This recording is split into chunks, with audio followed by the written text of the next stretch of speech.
Needs order. First thing is the approval of the agenda. Mr. Chair, Yes. I would like to add an agenda addition, and that is a follow-up to the Riverview Watershed District data request information that we had acted on previously.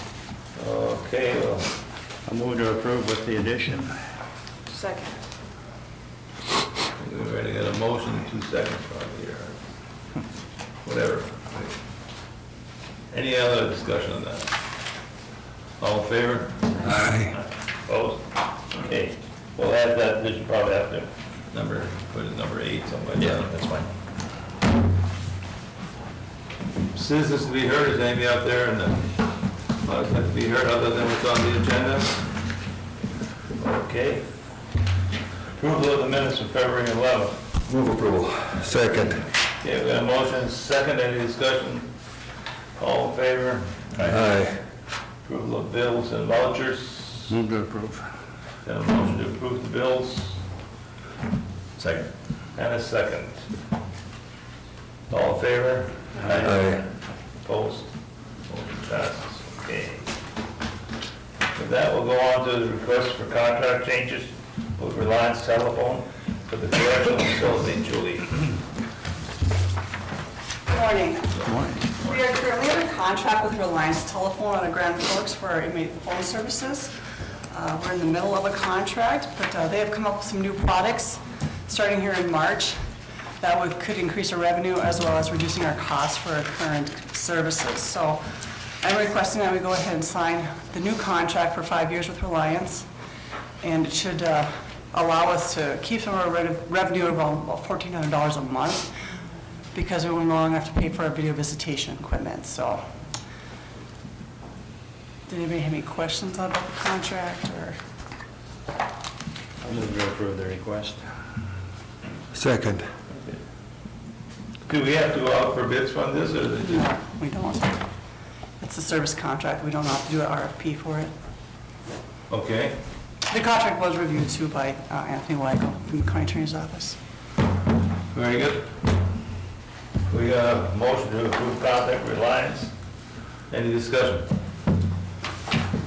All in favor? Aye. Motion passes.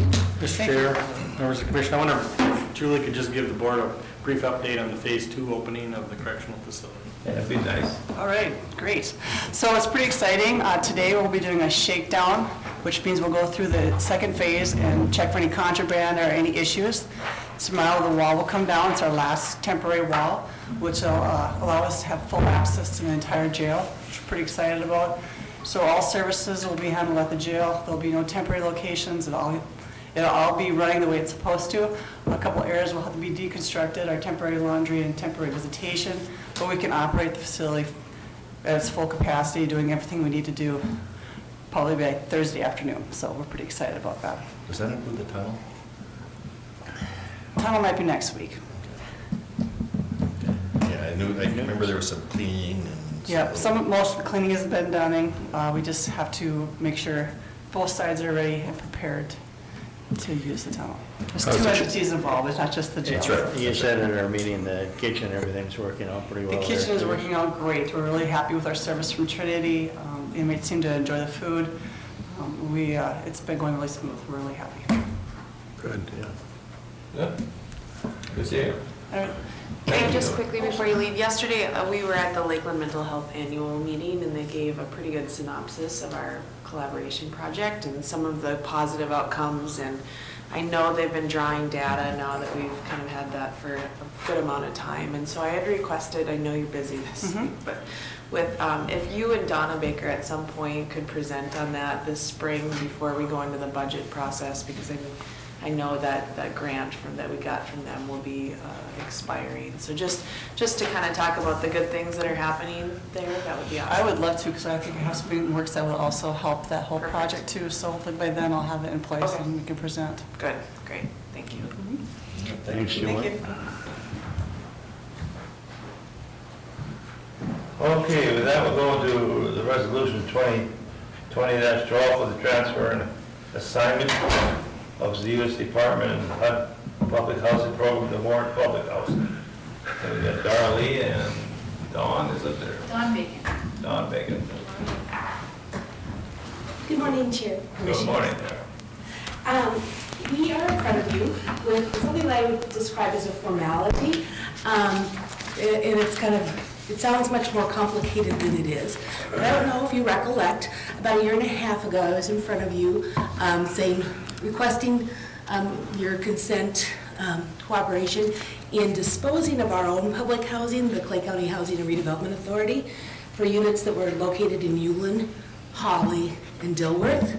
And we converted the funding source on those so that they exited the HUD public housing inventory, but they're still affordable housing residents or units for our residents. So we're completely out of that. And we did that and finished it in December of 2018. But we still have a contract with HUD. We've had a contract with HUD since the late 70s. And they continued to award us funding for these units that we no longer operate as public housing. We have no use for those funds because We do. Okay. yes, well, we do, but we have no legal uses, no legal expenditures of those funds. Yeah, I haven't heard you say that before. We haven't. Yeah, that was a wrong thing to say. But we are unable to use them under the law. Okay. So HUD has said it is okay for housing authorities that have done what we've done to transfer that contract to another public housing agency.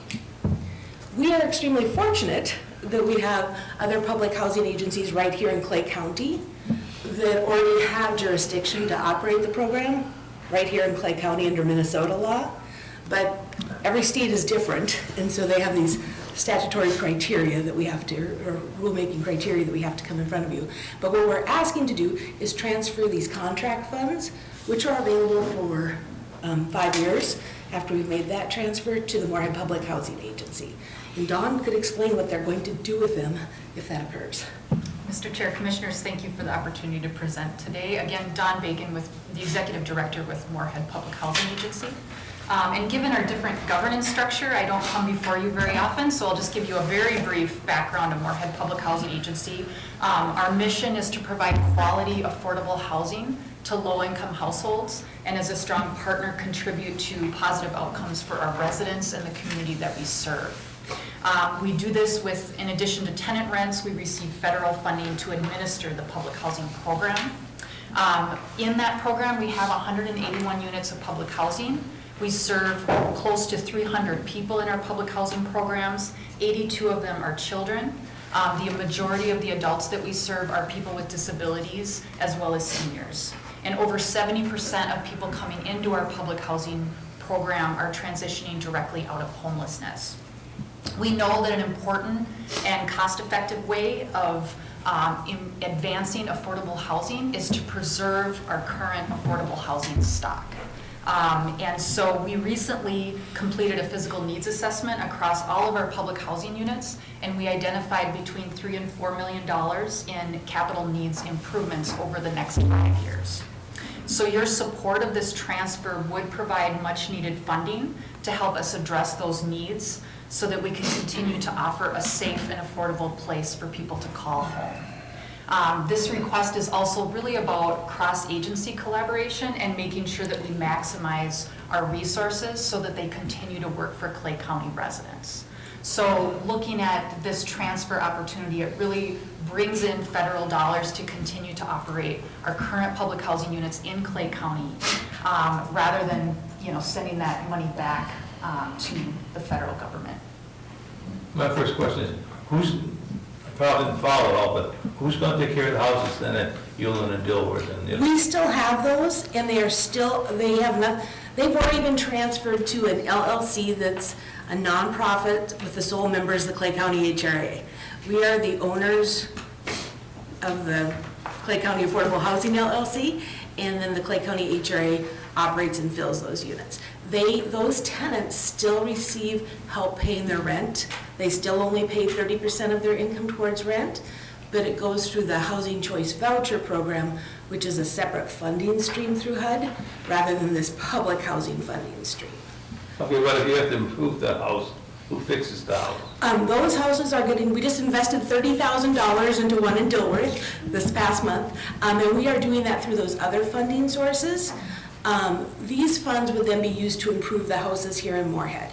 But one of the reasons we made this transfer of funding streams a year and a half ago was to have adequate funds available to make the necessary repairs to those units.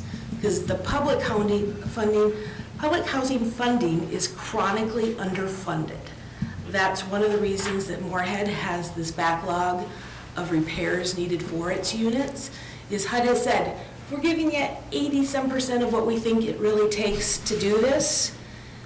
And so over time, that continues to multiply, which is why I hardly ever say we don't need funds. So we switched those funding streams for the Dilworth, Holly, and Uland units in order to have adequate money available to make the repairs that we needed to make there. I think the more you explain this, the more confusing I it's getting. know it's complicated. Yes. Does the Bay County HRA act as the agency for all the other communities in the county? Or does Barnesville? Barnesville also. Does Holly, do any of those have their own HRA setup similar to what Moorhead has? Barnesville has one So- development. So should, wearing my county hat, should we be looking at the needs of Barnesville as well in terms of proportionately, if we're going to reallocate these funds, should we be taking care of all of our communities to our best of our ability? Yes, and that's a very good question. HUD only allows us to transfer the program to one other public housing agency. Moorhead is our largest Oh, I understand. public housing agency, but because of that restriction, that was not an option Okay, available to well, us. that's probably the answer, but I think, we oftentimes, sitting here on the eastern part of the county, we can sometimes be accused of everything's about Moorhead and nothing about anybody else, and if we have the opportunity to help, we should. If it's a rule that says we can't, then we can't, but that was, certainly my first thought there was, I think if we didn't do anything with it, somebody else, another HRA is gonna get it. So it might as well be our community that gets it, so. I'll make a motion to approve resolution 2020-12. I'll second it.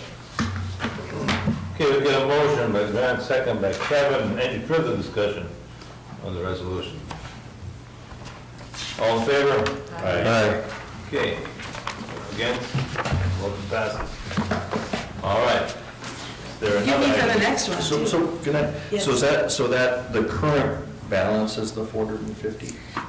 That is our projected total over the 5-year period. Over 5 years, okay. So our current balance is about $11,000.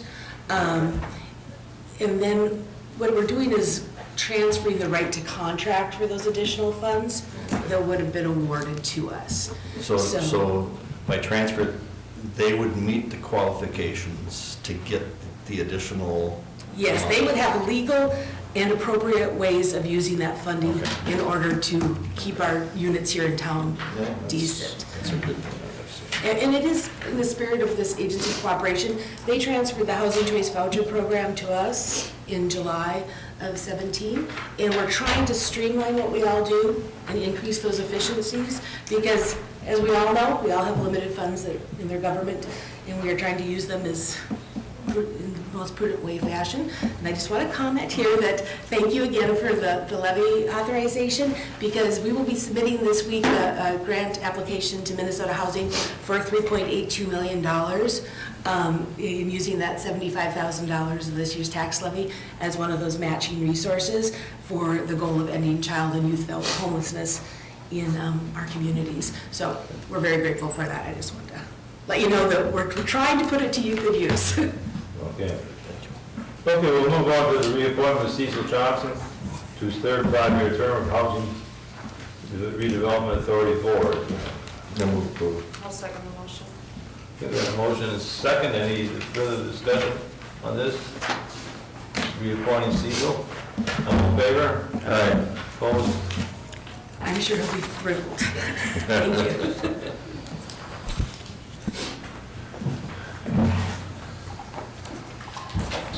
Okay, with that, we go on to the approval of environmental monitoring easement of Clay County parcels. Gary Dodds and Jessica, and I think, Chris, yes, excuse me. You want to bring one more chair up here? Thank you. Good morning, guys.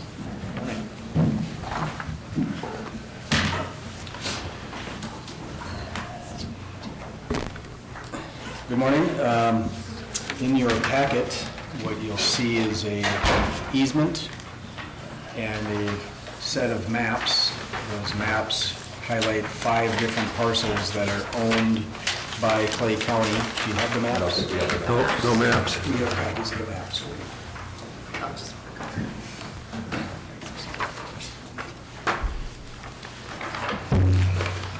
Is this one set? Yeah.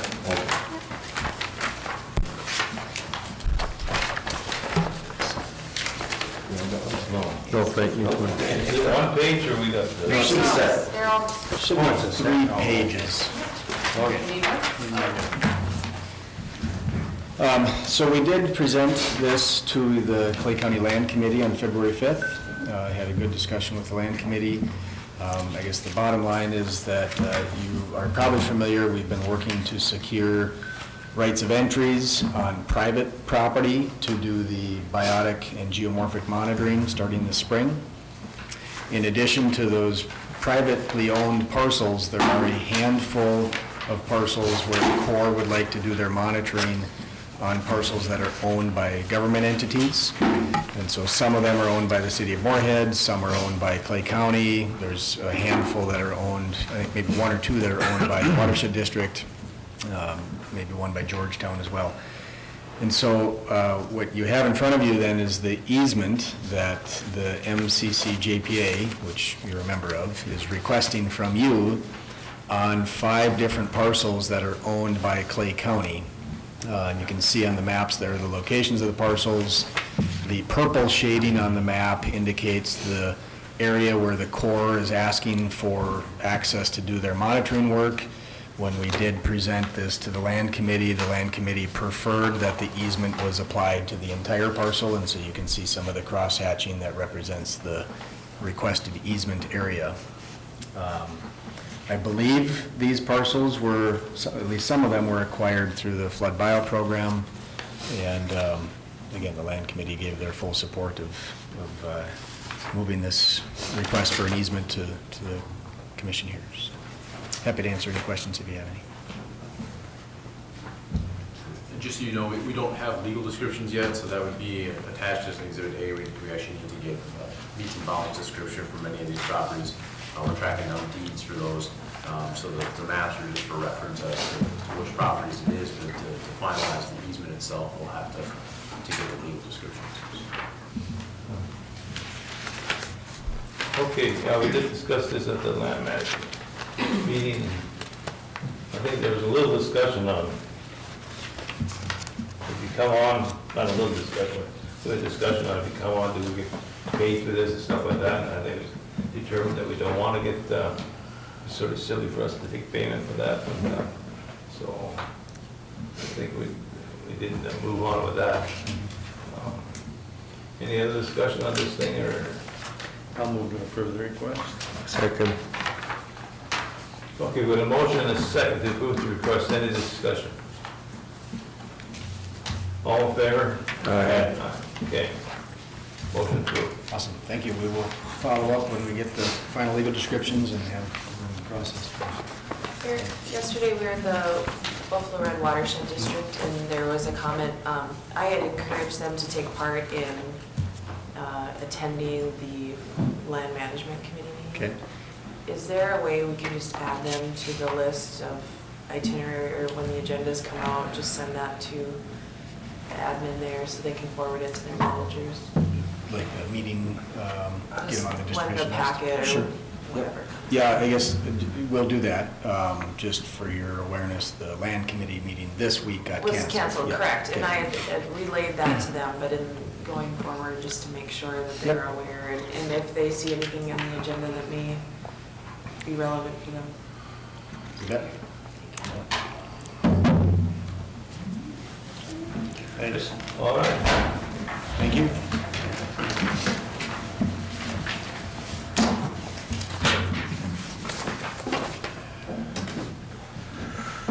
Let's see, Dave's not here yet.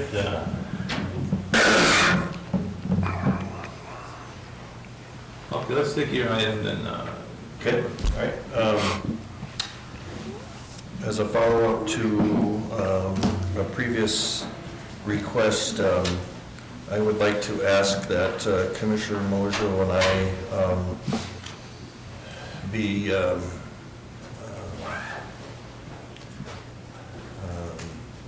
because we represent the Buffalo Red River Watershed District Coordinating Committee to review the data that's been received, to see if that ultimately leads in additional requests, and to ultimately maybe bring a report before this board with any recommendations we have based on the information that we get. And I'd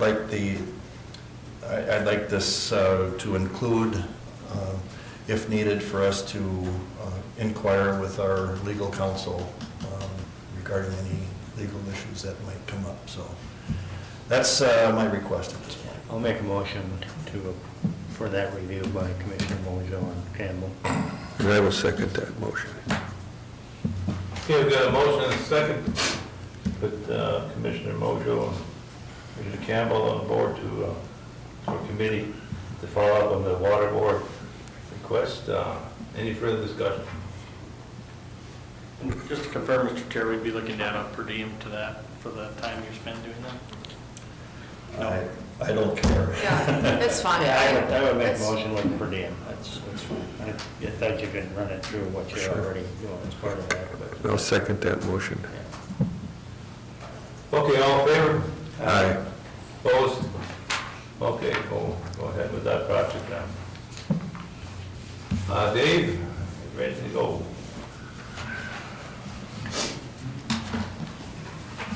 We'll be talking about the annual township maintenance contract numbers.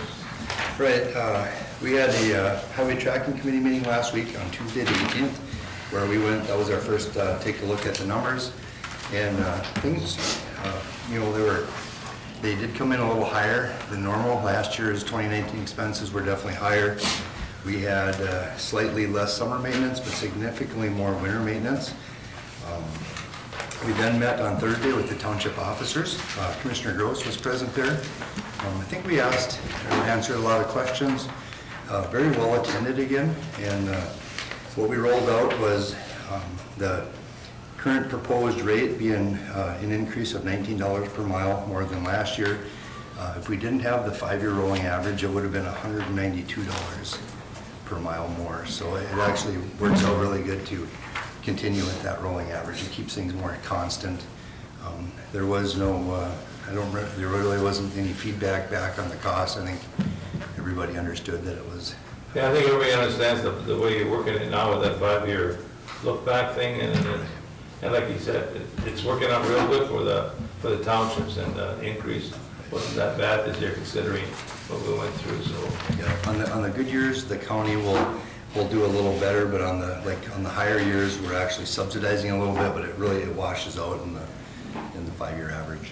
Also explained a little bit that, sometimes they say you do every 2 weeks, you're supposed to be out here redoing the roads and stuff like that. We also explained to them that the more they're out there, the more it's gonna cost. Yep, I mean, if our guys get going earlier, then you got more summer maintenance, which is cheaper than winter maintenance, but like Frank says, the more, it's not like going to a buffet line and all you can get for maintenance. You do pay as for what you do get, and obviously we try to get out and give the level of service that we need to, but if they don't see you every 2 weeks, it doesn't mean they got ripped off. It just means that next year those hours won't be on next year's contract. Yeah. And there's times when it's too dry out there. It's no use going over some of the roads. It's not gonna do Exactly. anything, so. We could go for some too dry. I know. Yeah, that's right. I don't think last That's summer pretty, we- too wet. Okay, do we need to approve those, Mr. Chair, can I? yeah, go ahead.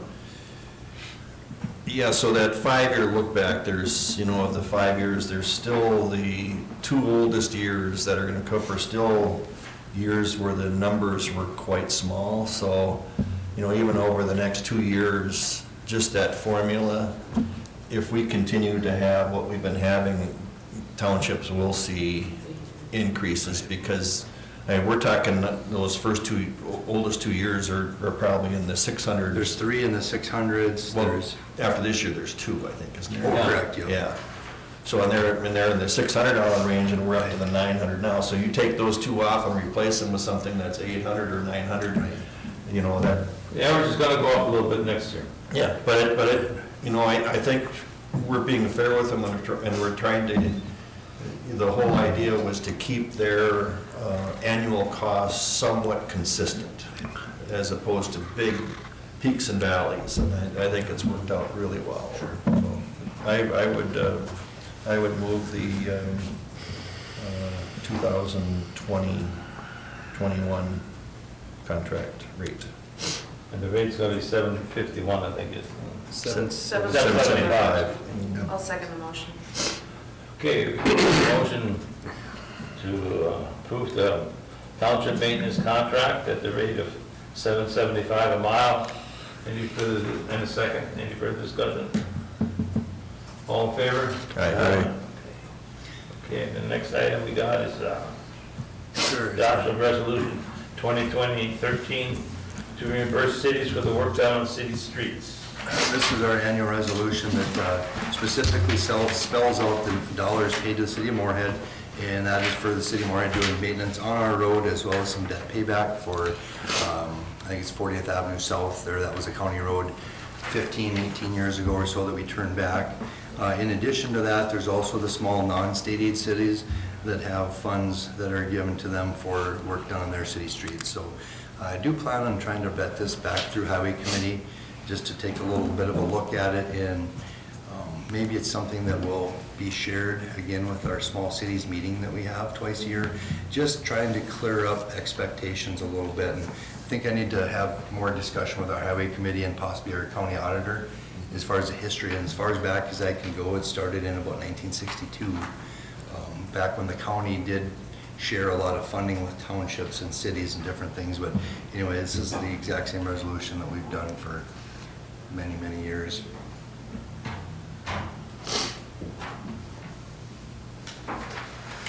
Well, I'll make a motion to approve resolution 2020-13. Second. Okay, we got a motion by Chang, second by Kevin, to approve resolution 2020-13 to reimburse cities for work done on city streets. All in favor? Aye. Opposed? Okay. Well, if I can, Mr. Chairman, Dave, I attended the Buffalo Red River Watershed meeting yesterday, and there was, the topic was brought up about the construction projects of Highway 2 and Highway 8. Right. Now, let me get my straight here. Is 8 the one that's, it's 2 is the one that goes east of Comstock? Right.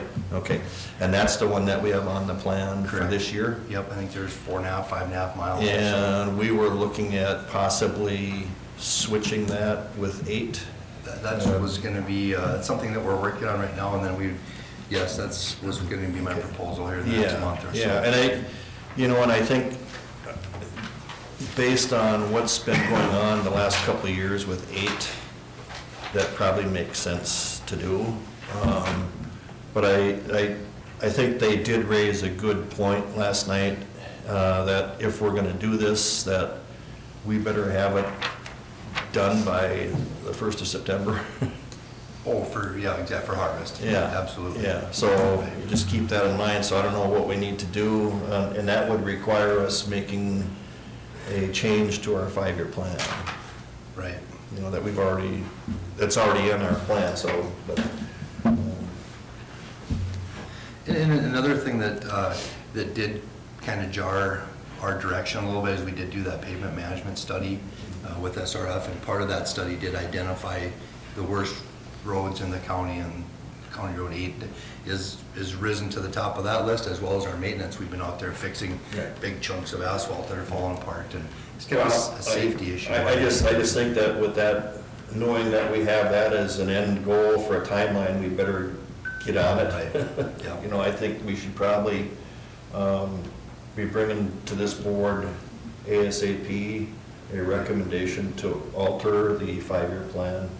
I know we're gonna be dealing with a new 5-year plan, adding a new year on it, but I don't think we should wait. If that's something that you wanna do, I think we should get that action so you can get your plans done and get it out to bid. You know, I think they're very similar in terms of total dollars between the two projects. So that was my plan, not to try not to exceed the 1.35 million that's in the current plan. Right. Correct. All right.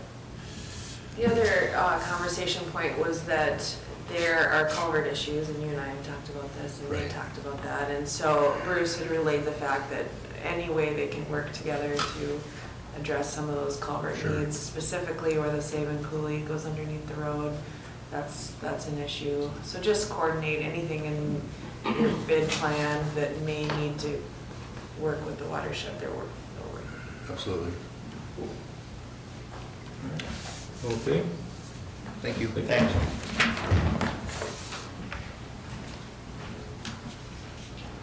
Okay, next is the regional transportation coordinator. Are you waiting for someone else, or are you gonna handle this? No, I'm just good. It's just me today. Very good. And you are you Heather, or are you Missy? I'm Heather. You're Heather, okay. So, good morning. Apologize because I have a cold. So I'm just here on informational purposes to kind of update you. I was here last spring talking about our Regional Transportation Coordination Council within Region 4. I'm sure have you all seen kind of our tasks and our outlines of what we're working on. We did finish our regional directory. So this is brand new, just came, and it talks about like just all of our, there's like a quick reference to various transportation providers and stuff within Region 4. So we're just slowly, continually working on our tasks, and then also looking at, we are going into year 3 of our implementation that will start July 1. We found out in January that to continue working on this project to make transportation more effective and efficient within Region 4, that we will need a 10% match. For our grant, our current grant is $260,000 estimated. We need about $25,000 to raise for Region 4 as we go forward. But we're looking at getting like various donations and different things to come up with that match. So then hopefully as we go into year 3, we can continue to gather more qualitative and quantitative data to present to you all as to how, why and how this is going to work within Region 4. We did find out that there are a lot of buses or vans within various transportation providers that aren't being used. So it's looking at, I met with all the public transportation providers yesterday, and we were kind of talking about different ways that they can all work together if there's buses that aren't being utilized, how can another entity utilize those? So we're kind of working on some different ways to make sure that we are covering our bases when we look at how do we have transportation options 24/7 and working towards this one-click call center. The other piece is, as I'm sure you know, the volunteer committee or volunteer driver piece is in legislation this year. And so we are currently looking at, how to clearly define a volunteer driver, the increased insurance rates, and then reducing like their tax liability and a cap on the liability. So we're kind of working on some other pieces for the volunteer drivers as well. Do you guys have thoughts, questions? Now, does this have something to do with the rural bus that's going on? Is that part of your program? They will be part of, so the CAP LP has a bus, and then there's also some other with Matt Bus and different entities that have, like the rural bus, but it's all of us working together collaboratively. How's that rural bus program going? Is it being utilized? She's with West Central. Yeah. And that's community action in Lakes and Prairies. Okay, to do, But that's why I was wondering, are they together? They are on some things, but not that, but it's going well. Okay, good. All righty. Thank you. Any questions, Beth? Thank you. And Yes, do you want I'll to? leave some of those Yeah, things there. I have a couple of Thank you for the update. Yep, thank you. Thank you.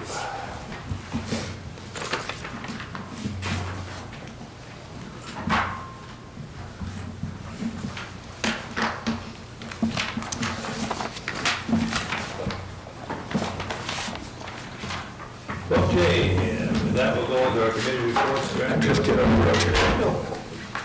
Well, let's see, I had, I went yesterday to the Lakeland annual meeting, and Jenny ran a good meeting, and it was a good report, and pretty well attended, and I think myself and Jim were there, along with Jenny, to represent Clay County, so. Let's see, what else did I have? I had jail and detention construction meeting last on Friday, and I think was that our last meeting on the jail, or? Yeah, pretty much with the exception of some warranty issues that we might talk about during the July. Yeah, so we pretty much are wrapped up with that program, and it won't be too long before the detention project is done also, and I think that's going a little better than it has been, so it's less new problems there, so. You must mean no change report. Yeah, pretty much. Okay. Yeah. There's a couple coming up, but I think we're still within what we. Yeah, it's better, so.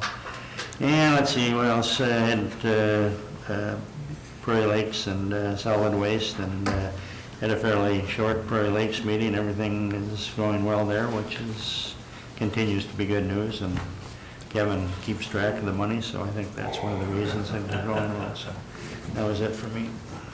Thank you.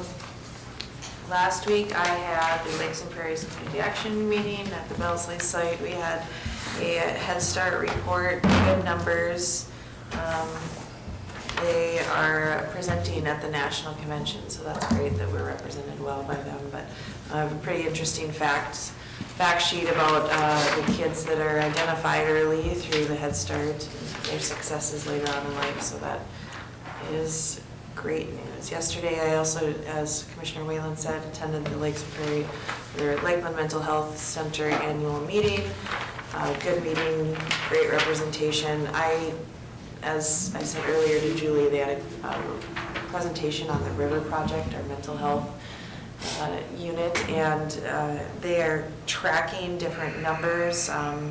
429 people have been served by that project in the short amount of time. So they shared some success stories, one of which was a 28-year-old person who was hesitant to receive some mental health support and finally did, and has been clean and sober out of jail now for over a year after treatment, and now is pursuing college education to possibly become a drug counselor. So it's the little things. These are great success stories. We also had the Board of Directors meeting later on that day. Had board elections. Talked a little bit about the access indicators. Those days have gone down now, so that is good news for the Moorhead site. And they are now self-funded with their employee insurance program, and so the self-funded reserve is a little over $100,000 that they'll have for any claim, so that's good news. They are funded outside of the company for claims over $75,000, so that was an important item for everyone. And then last night, I also attended the Buffalo Red Watershed meeting. There will be a hearing on March 5th for some buffer strips along Clay County ditches number 20, 22, 23, 28, and 51. So I will attend those meetings on that behalf. But other than that, just pretty good project updates from Whiskey Creek and Stony Creek, and that concludes my reports. Okay, Kevin? Looks like you got a pile there. A few trees. Let's see, starting on the 18th, we had a highway tracking committee meeting, and we did discuss what we acted on today, which is the new rate for the contract, maintenance contract for townships. We talked a little bit about FM diversion, southern embankment, what may need to be done with vacating of roads and those types of things. That's early discussions there. And then we did have the discussion about the Kasai 8 Rustad Road, and which we talked about this morning, that Dave's going to maybe look at making an amendment to our 5-year plan to cover that. Thursday, we had the solid waste advisory committee meeting. And that meeting, I should probably do Wednesdays first. Wednesday, we had the Prairie Lakes meeting, and as Grant said, things are going well there. We did get a report that the month of January has probably been one of the best months that they've had in quite some time in terms of the number of tons that they've processed through the facility. If we were to continue that for through the entire year, we'd be looking at around 61,000 tons, which is incredible. I think the best we've ever done was 56 or 55, and our budgets are based on 55 or 56, so 61 would be really good for the facility. So things are just tightening up really nicely there. So then we had the solid waste advisory committee meeting the next day on Thursday the 20th, and we did get a report on the plastic bag challenge that Darlene Dowski does with our schools, and they kind of came up with who the winners were, and we're going to send all the schools a letter thanking them for their work. We got an annual report from Marlon Mekowick with Wink on the landfill annual report, and I think all is well there. Nothing alarming there, so I think we're still within all of where we need to be to maintain our license to operate. I have a question from residents. Yep. How many tons do we haul per hour? We are contracted to haul 8,400 to Perham. 8,400 ton? Yes, yeah, that's a, yeah. But we're behind that. Yeah, but we're not there, so we're paying to deliver 8,400 tons, and that's one of the things I've been, harping about, is that we pay it whether we deliver it or not, according to our contract. So we need to, and part of the problem with that has been the fact that the old transfer station doesn't have the ability to separate out to what type of waste can go there. And so it really minimizes our ability to, we don't want to send stuff there that gets rejected and just has to come back. So once our new transfer station is up and running, that will work out really well. But the answer to your question is 8,400 tons. When you say it's rejected, when I was there, how in the heck do they know where it came from? I mean, Well, they know each load as it's coming in. Yeah, like each load when it comes in, it's weight and everything when it comes in. So they know exactly where the loads come Okay. from. Yeah. So then then we got a presentation from Steve Moore regarding wood waste, and obviously there's, with the ash borer and some of these other things going on, there's going to be an incredible demand for what to do with these things, and it can hit some other areas as well. And so one of the things that he's proposing to do is to purchase a wood burner. It's I think it can burn up to 8,000 to 10,000 tons an hour. Yeah, and so he came to the SWAC meeting requesting maybe some sort of a cost share. I think the number, the total purchase price of this unit is like $150,000. So our SWAC made a recommendation for us to research into doing a cost share.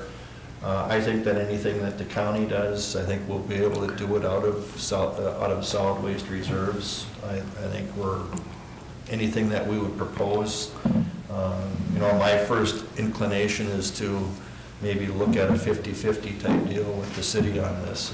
And the burner would for now, would stay out at the Moorhead's compost site, but there would be some abilities for other communities to go in and have access to that wood burner, so. Do they have a large stockpile of those trees right now? Yes, they do.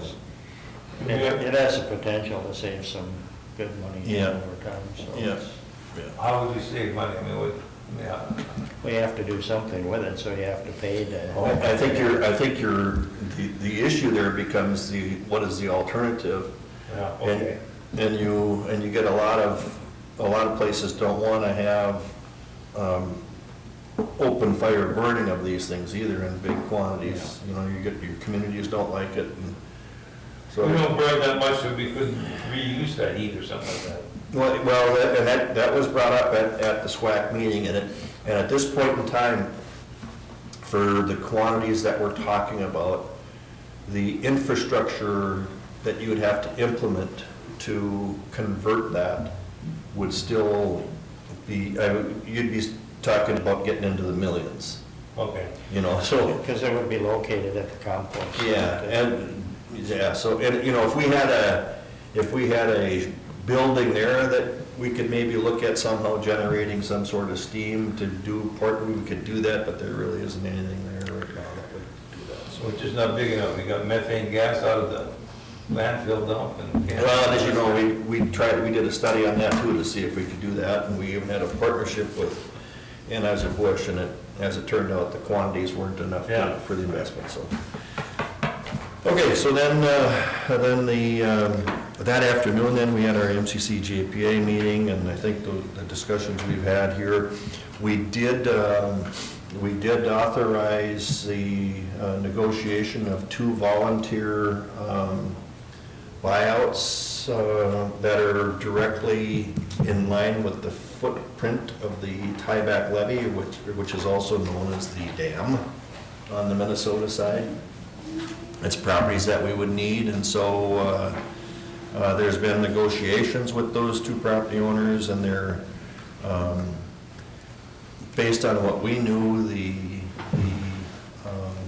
recommended offer was something that they had already said that they would accept, so it sounds like both of those are going to be done. So we're just 2 more, and both of those are parcels that had dwellings on them. So I think in that area, I think, is there 12? I think, was there a total of 12 properties with dwellings that had, with impact in that area? And so, those 2 of them are volunteering to go now, so. And then as Commissioner David said, on Friday morning, we had our construction meeting, and I think it is kind of another milestone, and we're probably done with our meetings regarding the correctional facility and law enforcement center. We're still obviously going to monitor warranty issues. And then the juvenile detention center, I think our our target line was March 15th, and for the first time, I see where that might even be pushed back to the end of March. So that might be the downside. If there's any bad news, that could be maybe a little bit more delay in there. But I don't see where we're seeing major additions to our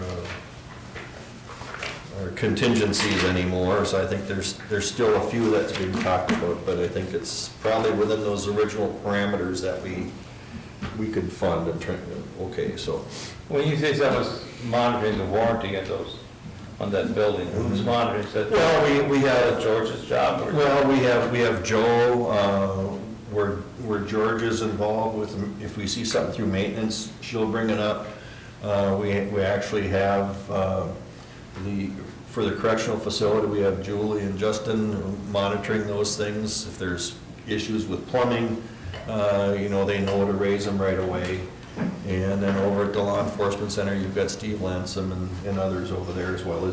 Joe's really on top of this stuff. He really watches it closely. There was, just as an example, in the front of the LEC, there was a crack that had happened early on, and they went to fix that, and they patched it in. And now we've noticed now that not only did that crack come back, but it extended out, and there's a manhole that actually dropped like 3 inches.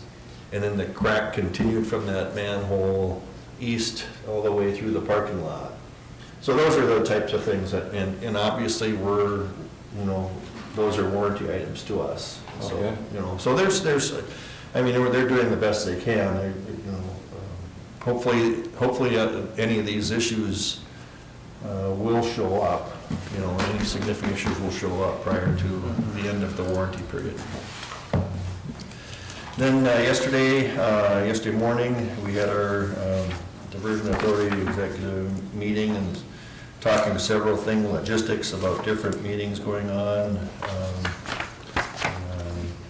You know, I think there's going to be a discussion with some of the board council people about coming up here about funding, how we're going to handle the Minnesota funding on this. And then there were some issues regarding the North Dakota legislature, just calendar things that we get reported on. And then for the contested case hearing, that's coming up in June. There's a number of people that are intending on probably being there that entire week for that hearing. And I know Commissioner Wayland and I are planning on being gone that entire week to be there for that hearing in St. Paul. That's in June? Yeah, that's scheduled to start on June 8th. But that's fast approaching, so there's an awful lot of things going on behind the scenes, all the legal stuff, and discovery and all that kind of stuff that Mr. Nelton knows more about than I would. But and then last night, I did attend the Buffalo Red River Watershed meeting, and really nothing new. Interesting to note, though, was at the end of the meeting, under next meeting agenda items, they brought up about hiring expert witnesses. And I find that kind of surprising when they've already written out a check to an expert witness for $10,500. But that's, it is what it is, so we'll see where that goes. But that concludes my report. Okay, Jim? Thank you, Mr. Chairman. Yesterday morning, I went to Fergus Falls and attended the annual meeting of the Lakeland Mental Health Center, and that was very nice. And then in the afternoon, along with yourself and the members of the committee, of the building committee, we had our meeting with the architects and the builders in regards to future going down the road, and we're going to have a presentation, I think, on the 10th of March to the full board, right? Yes, that's correct. Yeah, I think they'll try and get it done by then. Yeah. That's an easy day. So, what's that? No, that's fine, that's fine. Yeah, that's my report. Okay. I had highway tracking last Tuesday also, with Commissioner Campbell, and we had some people there, I think it was Houston Engineering. Oh. Houston, Yes. and they told us about a bunch of road raises that are going to be done in order to make everything up to the 100-year level. So they gave us a map showing all, I don't know, must be around 10 different places where the roads are going to be raised up in order to conform with the 100-year flood plan. So that was in addition to some of the stuff that. Hopefully they're relaying that information to the township. Can I add on to that? Yeah. Last night at the watershed meeting, there was some discussion about maybe some ditch work needing to be done in association with buffer issues. A lot of them are in the Oakport Cragness area. It's the same area where a lot of what you're just talking about, the presentation, were for the township roads. And so I did mention to them that when we have that meeting on March 3rd, that we will have somebody from the Houston Moore Group or whatever submit all those things to the Buffalo Red, so that we know that we don't end up having one project done, to only have it ripped up and have to redo it. I think that's kind of going to what Commissioner Mosher was talking about.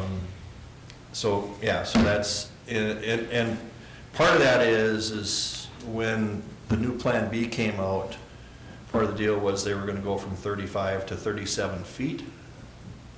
And so for some of these areas in the Cragness area, northern Oakport area, to maintain accessibility within their properties to that 37-foot level, it would require road work, probably road raises or whatever. That would be part of the diversion project.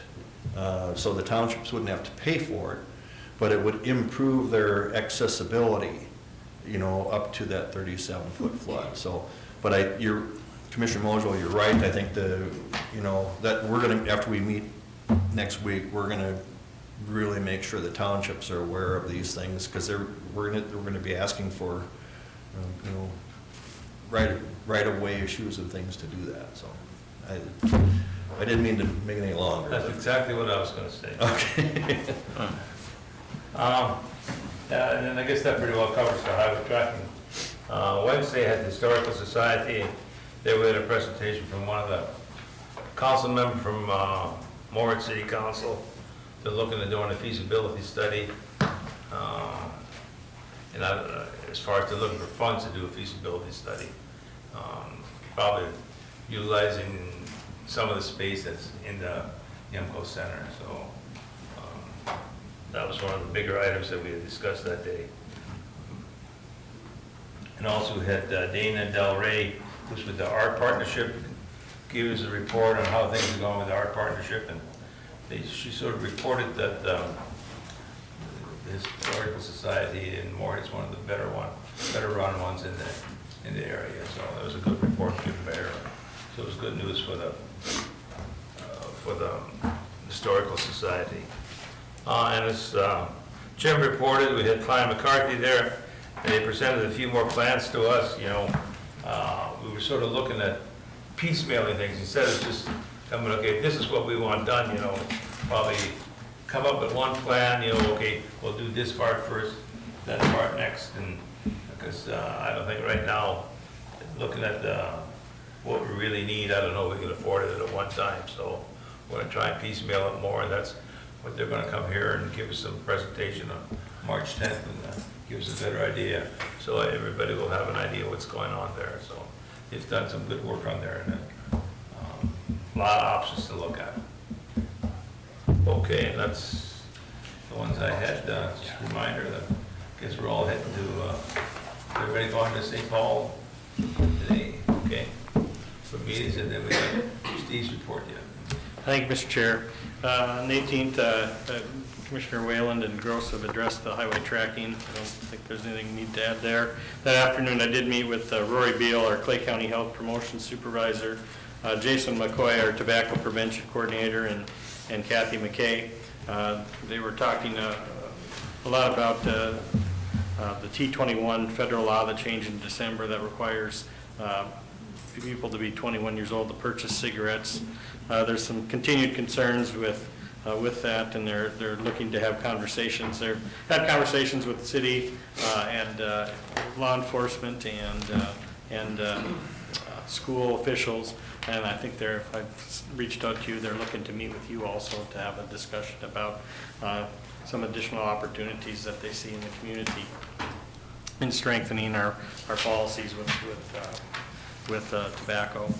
On the 19th, we had our first Leadership Academy.